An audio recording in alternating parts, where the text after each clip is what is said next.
Hi, I'm Cilik, and for my scenario, I decided to try to learn about all the things and people that go into planning a wedding. From cost to COVID, I realized that this is no easy task. I've separated all my information into 6 parts, which is what I'm going to be talking about in my video. So for my first section, I'm going to be talking about basic facts that go into planning a wedding. The average cost for a wedding in Pennsylvania is around $28,000. The average guest list is between 125 and 150 guests, but you could have more or less depending on what your budget is. The average bride has about 6 bridesmaids, and the average groom has about 4 groomsmen. Some people that you're going to want to hire for your wedding is a videographer, photographer, marriage officiant, caterer, florist, baker, DJ, and transportation if your reception and ceremony are not at the same place.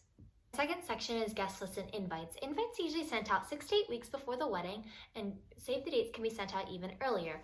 Invites are usually formal, sent out with cardstock and envelopes.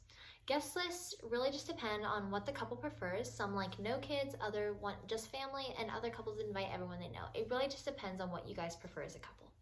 Section 3 is the rehearsal dinner and venue. The rehearsal dinner is usually held the Friday before the wedding and is usually close to the venue, but it's not at the hotel. It's sometimes at a restaurant or at a bar with lots of tables. Usually the people who are invited are obviously the bride and groom, their parents, the flower girl and ring bearer plus their parents, and the officiant, and if they have a spouse. The rehearsal dinner is important for the big day to make sure that everything goes right. It can also give the two families a chance to bond. The venue is where the reception is held after the ceremony. Some venues have both the ceremony and the reception at the same place, but not all do. The venue is usually where the bride and groom spend the most money. I am going to insert a clip of what a venue might look like. This is the Gardens of Stonebridge. You can see that there's people who are working there. They're dedicated, skilled, and experienced, which is a good sign because you're going to have trusted people working at your wedding. There are 5 spaces which you can choose from to hold your ceremony and reception because both are included here. The food, you can look at the catering guide to make sure it's the food you want. This is where the reception will be held. There's a tent over above and beautiful scenery around it. They have many extras, the location, and their email. In my fourth section, I'm going to talk about the dresses for the big day. Most wedding dresses cost about $1,600, but you can spend more or less depending on what your budget is as a bride. Bridesmaid dresses are usually picked out by the bride, but sometimes if the bride is nice enough, they'll let the bridesmaids have a little bit of a say. Usually, bridesmaid dresses cost around $300, and it usually matches the color scheme for the big day. I'll put some examples of bridesmaid dresses after this.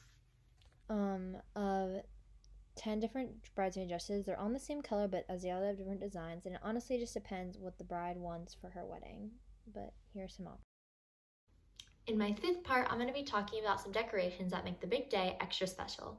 Some of the things include chairs, tables, lighting, backdrop for the head table, napkins, centerpieces, dinner cards, and nameplates. Some things that are mandatory, especially if you have them at your wedding, is a seating chart, a programs, flower basket, and a ring pillow. Now, while all this little stuff might seem kind of extra, it definitely pulls the big day together to make it a really special event.